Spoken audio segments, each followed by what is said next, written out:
चिन्ताको गोलियतले तपाईलाई दिनदिनै जिस्काउँदै गरेको तपाईले देख्दै हुनुहुन्छ होला। एक्लोपनको गोलियतले तपाईलाई दिनदिनै जिस्काउँदै गरेको देख्नु हुँदैछ होला।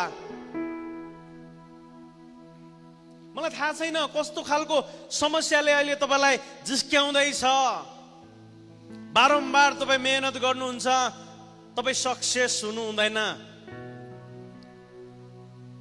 जे गरे पनि तपाईको जीवनमा केही पनि भएको तपाईँ देख्नुहुन्न।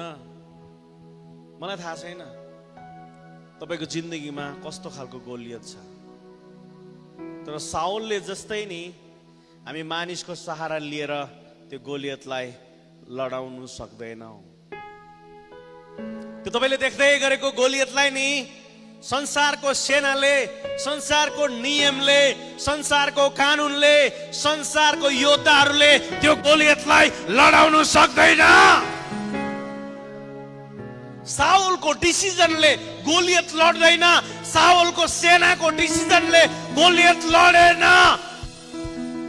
तपाईको र मेरो निर्णयले, डिसिजनले पनि त्यो गोलियत लड्न नसक्ला।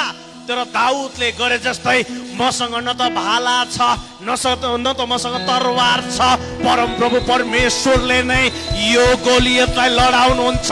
उहाँले नै यो समस्यालाई लडाउन सक्नुहुन्छ। आमेन, हालेलुया।